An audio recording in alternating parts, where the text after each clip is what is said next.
Hello and welcome to Jim and Jay's Final Say post-Chelsea result. I'm Jim Daly and these are my thoughts on Palace's 3-0 defeat at home to Chelsea. Not the best way to kick off 2016 by any stretch of the imagination, especially given how good 2015 was. But, these things happen. I think it's one of those games where you've got to hold your hands up and say the best team won.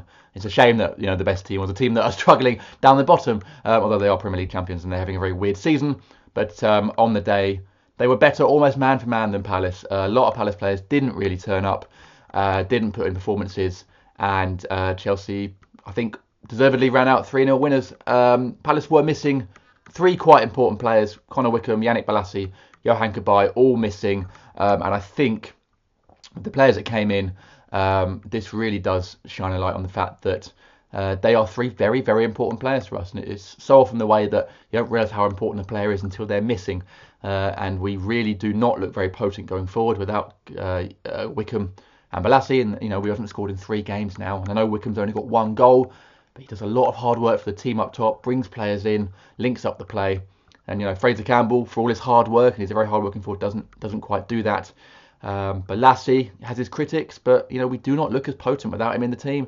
Zaha seems to struggle on one wing when Bolasie is not on the other, because defenders can double up on Wilf, but when Bolasie is there to bully other defenders and create space for Wilf, he flourishes. Again against Chelsea, he really did struggle, and I think that's because Yannick wasn't there. And Johan in the middle, we know his influence on the Palace team. When he's not playing, we just struggle to get a hold on the ball, struggle to pass it around. And unfortunately against Chelsea, too many players that are normally good had off days. James McArthur, I think, had possibly one of his worst games in a Palace shirt. And I love Jimmy Mack. I think he's fantastic, being our best player this season for me. But he had a real off day. Couldn't get his foot on the ball, couldn't pass it, wasn't biting in the tackle like normal. And Jednak alongside him had an okay game. Jednak's been good since he's come back in, but he can't do it all on his own.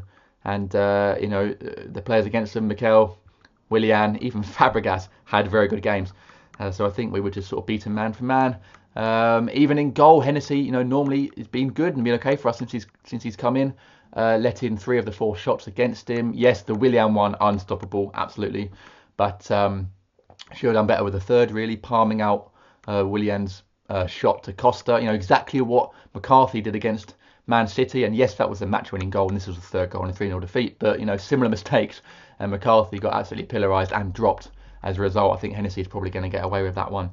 So too many players on the day didn't really turn up. But the worst performance for me was by referee Kevin Friend. And yes, it does sound like sour grapes when the fans of a team that lost 3-0 are blaming the referee. But he was absolutely terrible. Chelsea made 15 fouls on the day. Palace made 12. Palace got 3 bookings. Chelsea 0. And that is a reflection of what happened, because Chelsea players were getting away with some silly fouls, and it's just consistency. Damo gets booked for going through the back of Costa, fine, that's a yellow. And 2 minutes later, Mikel upends Ward, a rash challenge, a mistimed, no yellow card. You think, okay, probably should be yellow. He does it again a few minutes later on MacArthur, leaves his foot in, looks like a stamp, probably not intentional, but late, no yellow card. And that went on for the rest of the game. And I think, it's difficult for fans of teams like Palace not to cry that there is a big club bias when that goes on. All you're asking for is consistency, and it almost looked like Friend was a friend of Chelsea and not Palace. And even after the game, Gus Hiddink said that Chelsea won with doing the dirty work, and I think dirty is the imperative word, because there were some nasty fouls that went unpunished. But don't let me take away from the fact that Chelsea deserved to win. They were the better team, but I think sometimes clubs that aren't the traditional bigger clubs like Palace just would like some consistency in refereeing, because otherwise it gets very frustrating. And you look at Scott Dan's foul at the end, which again was a yellow card, was, I think, frustration for a foul on Costa, that there hadn't been consistent refereeing throughout the game. And you could see the Palace players getting very frustrated. But there you go, poor performances across the board.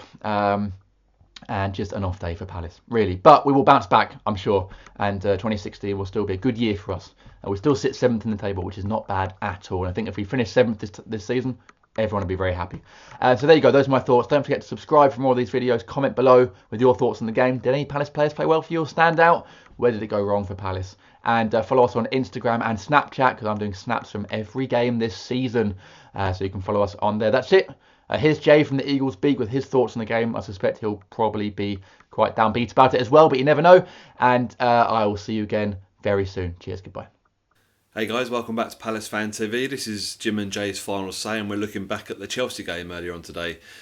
Live coverage on Sky Sports, and it's typical that we end up losing a game such as that. We took on the Chelsea side who, well, let's face it, everyone's written off this season up until now. A bit of a resurgence today without Jose in charge, and obviously Hiddink's taken over, and there's a few changes at Chelsea. But they're a good side. A lot of people have written them off already this season, and that's how I'm going to start. I think sometimes you get a little bit ahead of yourself and take teams as a position they're in, and you kind of think that Chelsea are probably in a false position with the players they've got. It just seems that the players that they've got turned up against us today, and it's typical. It's a dour, dank day. Tough to tough conditions to play in. But to be fair, Chelsea had to play them as well, and they did marginally better. I don't think they were 3 goals better than us. We had too many players. Well, I'm not going to make excuses for being injured because we need to cover such positions, but I think we had a couple of players that were a little bit off par today. James McArthur is one, not being critical by a long way.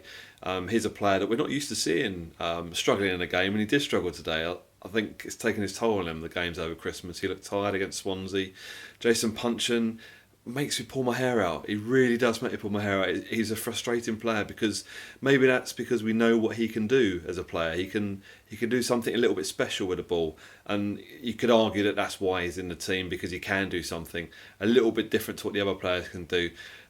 Perhaps in the longer term he's going to be under pressure of something like Lee, who played well today. His possession is good. He's confident on the ball. And I would also say it's great to see Johnny Williams play a cameo later on in the game.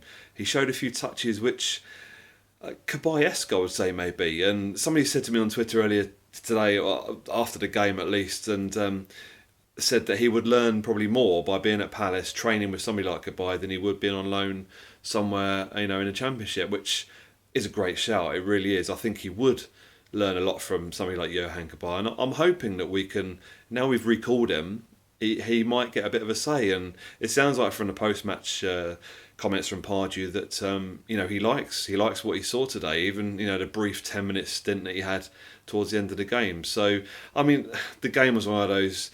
Delaney got a booking very early on, which you kind of think Delaney getting an early booking against Chelsea. It happened a couple of seasons ago. He had an early booking and followed that quite quickly with a second. Arguably, that in that game the referee was quite quick to give him a second yellow, and he was quite quick to give Delaney a yellow for the first challenge. This one, it was down the back of Costa, and yes, it's a booking. My argument would be that I think Palace had 4 bookings in the game. Chelsea didn't have any, and I would struggle to argue the fact that any of the Palace challenges were any worse than some of the Chelsea ones. So I think a poor refereeing display, but again, not making excuses. Chelsea played in the same conditions as we did, perhaps had some of the favourable decisions, but I thought Fabregas was excellent in the middle for Chelsea's day. I think he ran the midfield against Jadnak, who got stuck in, was replaced later on because I think he was kind of a yard off some of the players, to be fair. Didn't really play into our hands. Hazard went off injured early. Don't know whether he just didn't face it or did he legitimately had an injury. But the terrible conditions to start the game with kind of suggested that maybe he wasn't really up for that kind of game. But Pedro played well when he came on, and that kind of worked against us a little bit. On the whole, first goal, Delaney mistake. Perhaps he was caught in a little bit no man's land and he couldn't cut out the through ball to Costa, and all Costa could do was square it into Oscar to slot it away. Second ball from Willian, a great strike. I mean, that's what he can do. He was a real pest today, Willian. Very good player, and I think that's a shining light for Chelsea's season, is that somebody like Willian is getting game time and he's a very good player.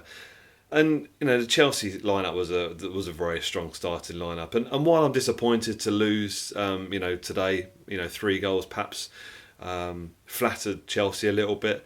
We got a few injuries. Again, I'm making excuses, but we do have a few injuries in critical positions.